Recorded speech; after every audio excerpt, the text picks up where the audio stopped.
I always kind of sought this identification, this sense of belonging, this Italian, my roots, essentially. And,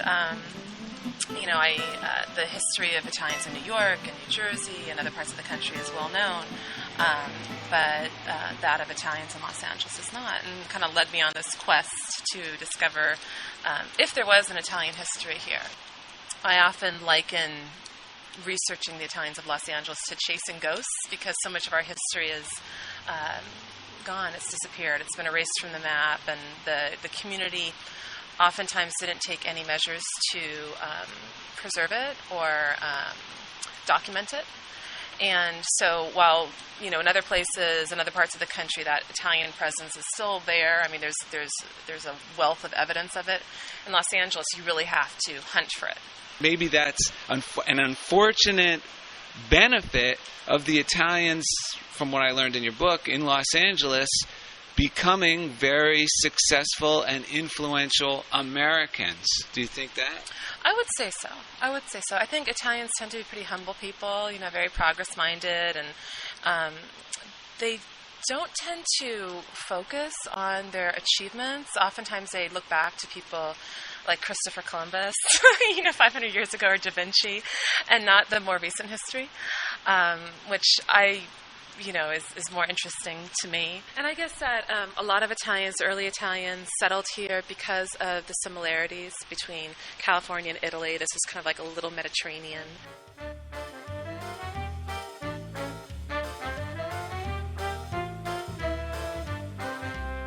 How many photographs are included in this book?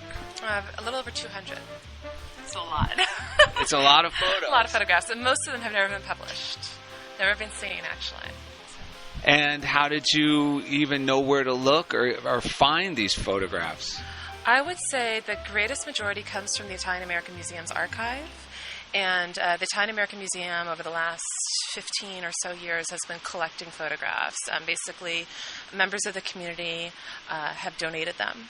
And we've kept, I would say, a pretty impressive archive of these photographs and other documents related to Italian American history, as well as a pretty vast artifact collection. Some of the other photographs come from, the Los Angeles Public Library or different history repositories, local and national. Where's the Italian American Museum?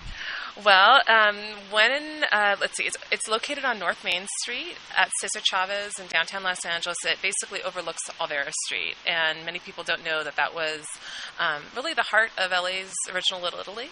Olvera Street at one time was largely Italian, and what is now Chinatown was also Little Italy. Matter of fact, there's an interesting story, and I hope I would like you to repeat it, is about a family-run Italian restaurant that was there from the beginning.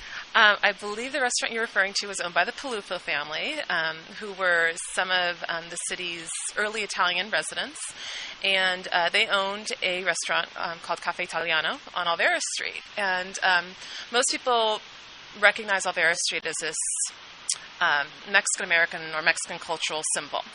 It was only created as this Mexican marketplace in 1930. Prior to that, it was very diverse. There was, Chinese merchants on the street, Italian, Anglo-American, you name it.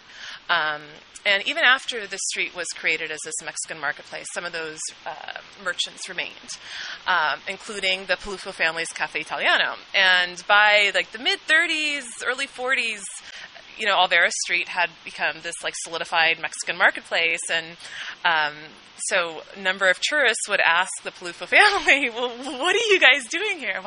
What's an Italian restaurant doing on Olvera Street? And they became tired of explaining, so they converted the cuisine to Mexican and changed the name of the restaurant to Cafe Caliente. And then later it became El Paseo Inn, which remains today. Okay, and one other Los Angeles popped in my head that I thought was fascinating, mainly because whenever we had the choice, and we didn't do this because we were Italian kids, we didn't know, it was only because we liked it better, was Progresso soup versus Campbell soup. And in your book, I discovered that, and I want you to tell the story about Progresso soup. Okay, well, Progresso Soup started out as a company founded by a Sicilian family, the Udo Taormina families, and that was in Louisiana. But they soon moved to Los Angeles, and I imagine that the Udo Taormina, that was kind of about a mouthful, so they started canning and marketing their fruits, vegetables, soups under a number of brands, Flag, Liberty, and Progresso. And Progresso is, of course, the Progresso soup that we know today. Now, and wasn't it the first canned soup? That's what I want you to say. Okay, the first canned soup in the United States, yeah.